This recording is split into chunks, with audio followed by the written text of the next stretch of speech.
come on. Having some hardware malfunctions today. Might just have to roll like that, although that's not the most flattering angle for me. What's up, everybody? I told you it would quickly get to hump day, and here we are. Wednesday. It's already Wednesday. Week's flying by. I've had one of the most productive weeks of my professional career. I'm going to let that sink in for a second.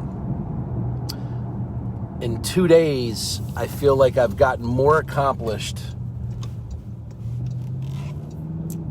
than what I've gotten accomplished in sometimes an entire year. And it was all about people. Didn't sell anything. We did, but didn't sell anything extraordinary that makes me feel that way. We didn't buy 100 homes in 2 days.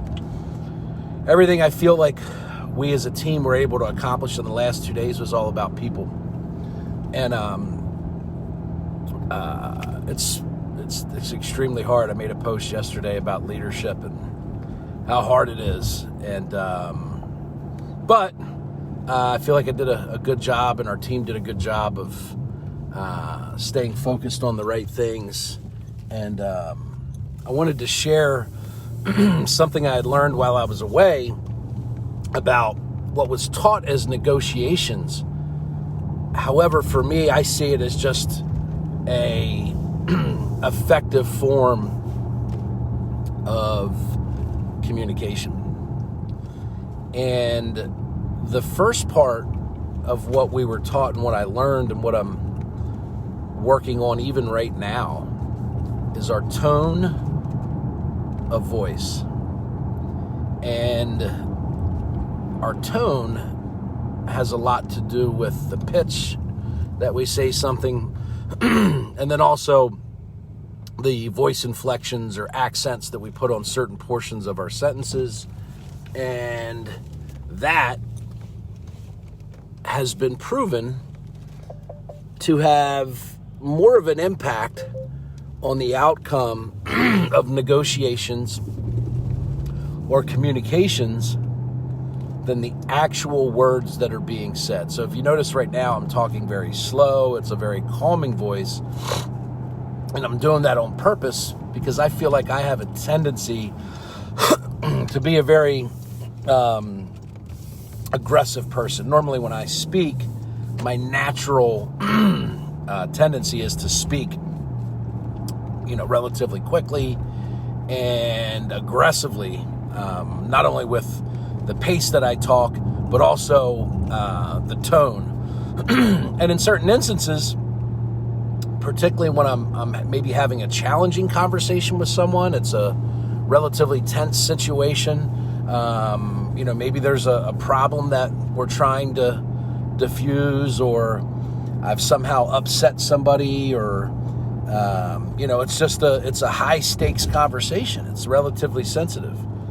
What I learned, and I'm going to try to recite the quote. And the quote was this: "A good tone of voice can override a bad choice of words." A great tone of voice can override a poor choice of words. So if you think about that for a second, basically what it says is, now I don't think you can just say the wrong thing and say it in a happy tone and have someone, you can't say F you and say F you. I mean, I think the reality is whoever you say that to is going to see through the tone, and they're going to know that you just told them to F off. However, that would be, in my opinion, the extreme test of that theory. And even as I say it out loud, I don't think it would get you off the hook, but it may make that person's response a little bit more calm than if you were to say it in a super aggressive manner. And again, that's an extreme set of circumstances, but basically that claim that a good tone can override a bad choice of words, I wholeheartedly believe in. And I'll get to the other side of that, or the other part of that I think, further drives home the point of how important our tone of voice is. So I've naturally, as you may notice now, am trying when I'm in a, what we'll call high stakes situation, which just means it's an important conversation. It's not something that, we're just, having a casual talk with our friends, although that's a good place to use it to see how people respond.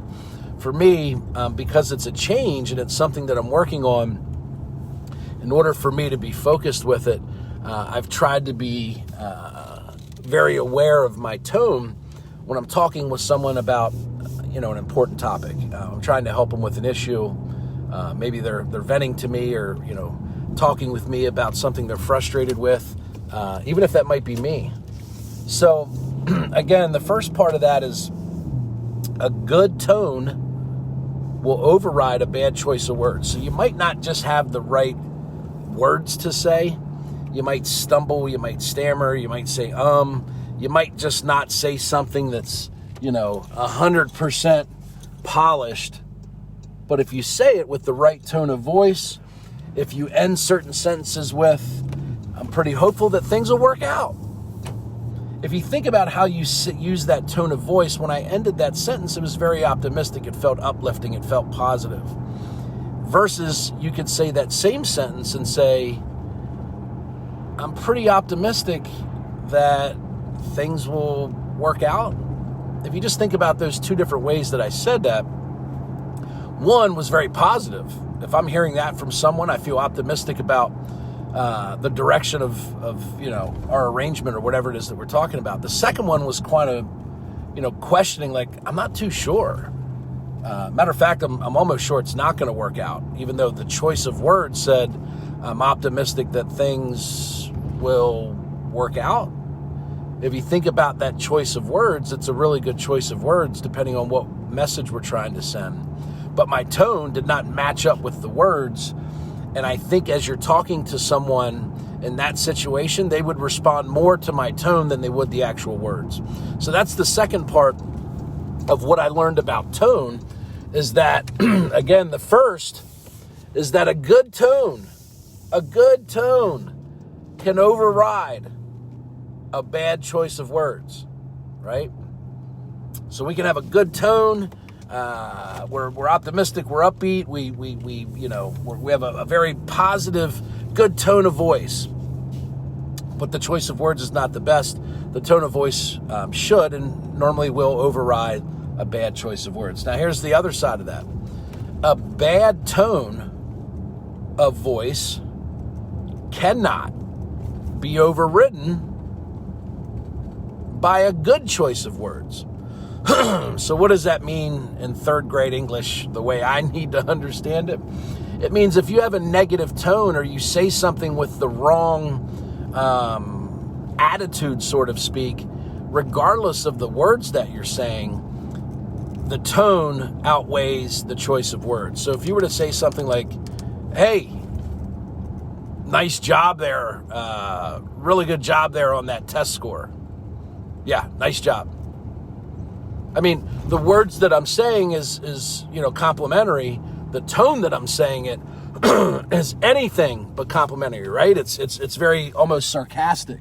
So that should give you an idea in those examples of how important tone of voice is.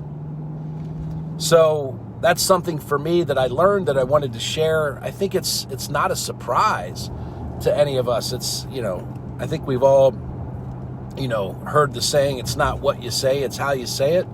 That's the truth. And it really just comes back to the tone in which we talk. And the tone means everything about what we say, even if what we say is not the best, right? So I wanted to share that with you. For me, as I go along, every day I try and pick up something new or learn something new, and then I try and run with it. So that's been something for me as I try and improve my communication skills. I try and improve my negotiation skills. I now realize how important tone of voice is. And I'm going to do my best to get better at it. And I think it's no different than anything else. I can tell you in the beginning, I got something in my throat. In the beginning, it's hard. It feels forced. Sometimes I'll forget. I just start talking in my normal tone. But for the last 4 or 5 days since I went through that training and learned about that, I've started using it, or I've started being aware of it, and I can feel myself naturally just becoming more comfortable with being aware of my tone. There was an example. I was purposely talking with an upbeat tone there. So that was forced. That was not natural, by the way. It probably felt that way to you. The second part is of what I learned about communication was, so tone is extremely important. Matter of fact, oftentimes it's more important than what we actually say. What's the second part? I have it right there in the post. The second part that I learned about communication. When there's an issue, and this is specific to negotiation. So, and this may sound insensitive, and it's not intended to be that way. For the sake of example, let's imagine that everything is a negotiation. It's not intended to be that way. Every exchange that we have with a person should not be measured by a win and a loss. However, every exchange or conversation can have a win. It could be a win-win situation.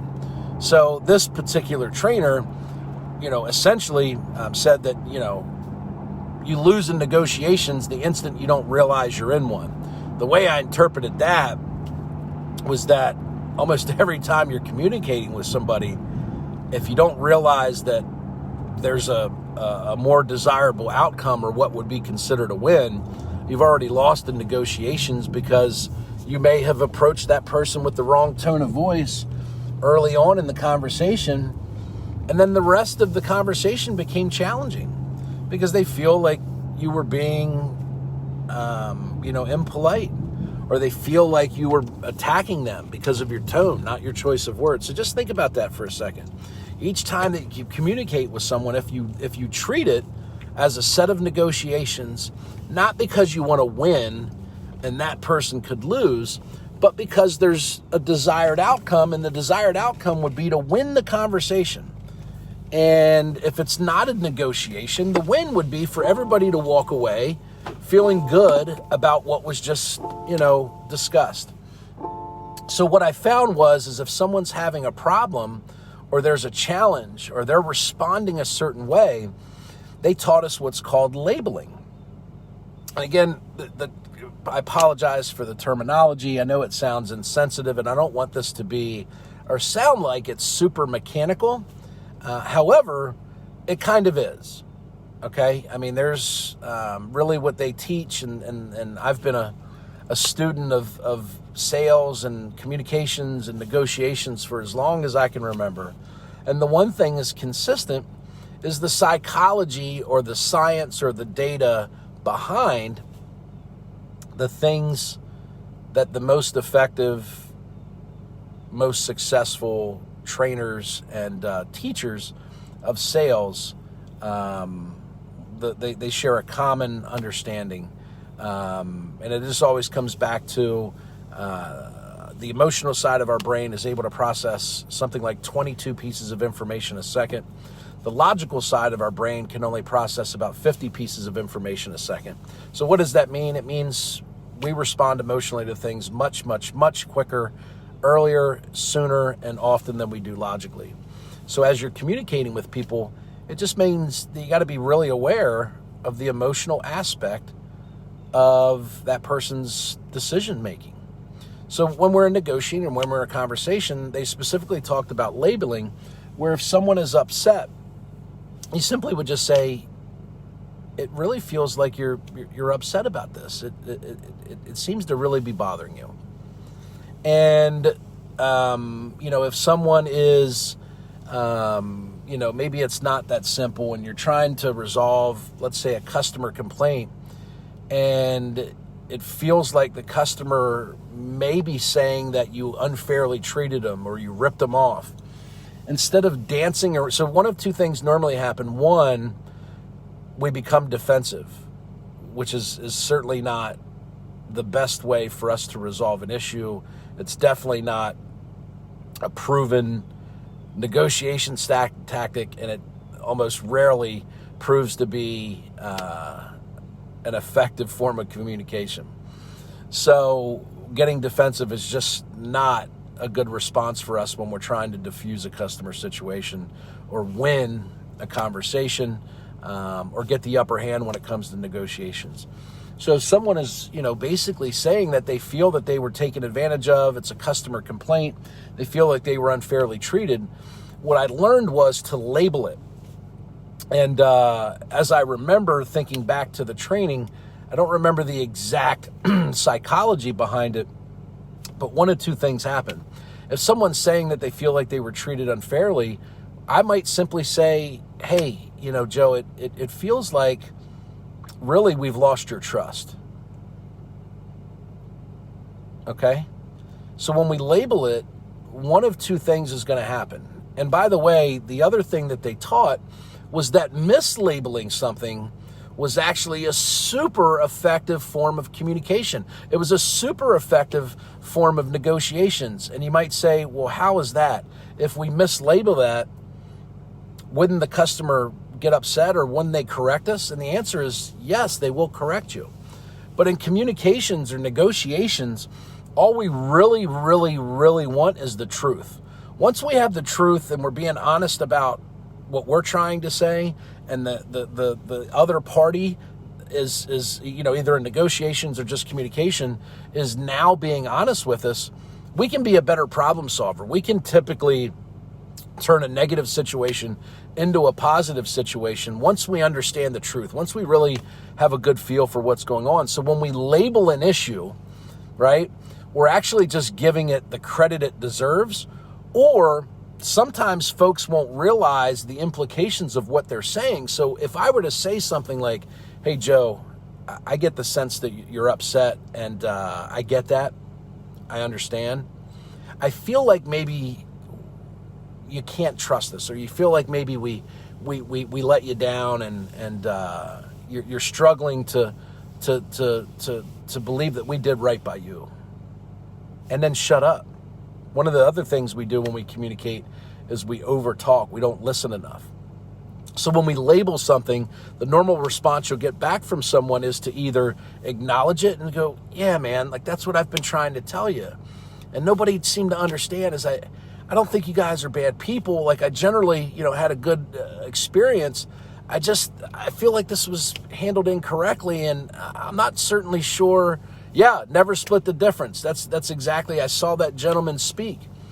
And this is part of what he taught. So the labeling portion of communications will gain credibility from the person you're communicating with. They'll go, yeah, that's what I've been trying to say. No one wanted to listen, but it sounds like you really understand me. So when we label something, one of two things will happen. They'll either correct us, and we'll get from them a better understanding of what's really going on. No. It's not that I don't trust you, Eric. It's not that at all. I apologize. I didn't want to come across as I was calling you guys, dishonest people. That's not what I intended at all.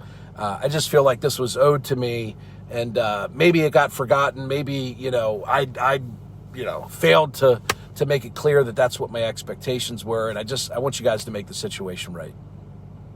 So whether we mislabel it or we identify it, it's a win-win situation, because at the end, all we really want is to get on the same page with the person we're communicating with, have some trust, have the ability to be open and honest about our conversations. And then ultimately, if we go back to negotiations, that gives us the upper hand.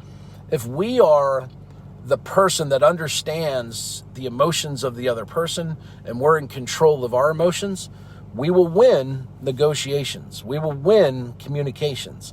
And when we're talking about just having a good conversation, when we're talking about just being a good communicator, winning just means not bulldozing the conversation, not plowing over somebody because we're so convinced that we have all the answers. A win in communications just really means a win for everybody. We were able to get to the source of the issue. We were able to clearly put our emotions aside and see what was best for everybody involved and discuss and collaborate the best way to move forward. So tone of voice, and then when you have an issue or someone's upset or they're challenging something in a non-confrontational way with a good tone and a good choice of words, label the behavior or what you think that you're seeing from that person, and there really is no negative outcome. They're either going to confirm that you're on the same page, and now you have a clear understanding of what you need to overcome or what you need to help them with. If you mislabel it, they'll correct you. And now, honestly, if you labeled their issue as trust and it's not trust, had you not labeled it and got a response from them, you might have taken that conversation in the wrong direction. And then those communications, that conversation, or that negotiation would have not went well. So I hope that's helpful. Tone of voice. Make sure you're aware of your tone of voice. It has a bigger impact on your conversation than the actual words that you say. The second thing would just be when you're dealing with an issue, label the issue, call it out, not in a confrontational way, but label it for what you believe or it looks like it is. And there's no negative response you're going to get. You're either going to get confirmation from the person you're dealing with that you're headed down the right path and you understand what their concern is and what's causing frustration, if they're mad, if they're sad, if they feel like they've been treated unfairly, or they'll correct you and you'll avoid wasting a lot of time chasing down an issue that doesn't necessarily exist. You may be working on a trust issue when really it's just an expectations issue or a communication issue. They felt that someone owed them a phone call and they didn't hear from someone for a few days. We may misinterpret that as them saying that we were dishonest or something else. Again, there's 1,000 different ways that we can misinterpret what people say. Again, we talked about how tone of voice can mean something. So someone could actually be saying what they mean, and if we're not aware of our emotions, if we're not aware of how to work through communications, we may misinterpret what they mean because of their tone. And listen, what happens to people when we're trained communication, negotiation experts, it's not out of the realm of possibility that we're going to respond just like everybody else. We're human beings as well, and so are our customers. So are the people we work with. So are the people that we communicate with and negotiate with. We're all human beings. We're all sort of wired the same. So the better we are at just understanding that stuff and the more aware we are, the better we'll be. And again, I look at communications when I talk about winning a communication. Sometimes we walk away from conversations now because we're not great communicators, and it creates frustration for us. It makes us anxious. It may stress us out. It may upset us.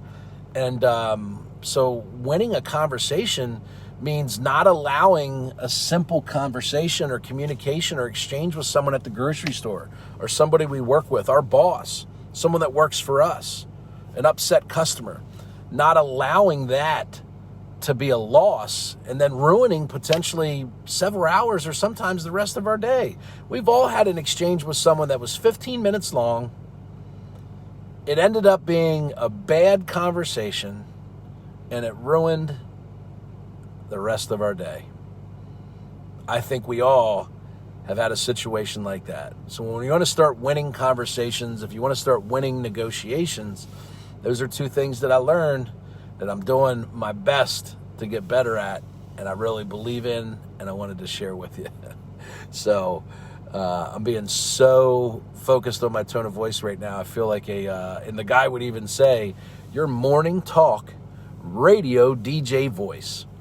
That's the cheerful tone that's calming that you want to use with a lot of your communications. So I apologize if I feel like a morning drive radio DJ. I'm working on my tone of voice. I hope everybody has a great day. Happy hump day, y'all. Thanks for checking in, and I'll see you soon. Later.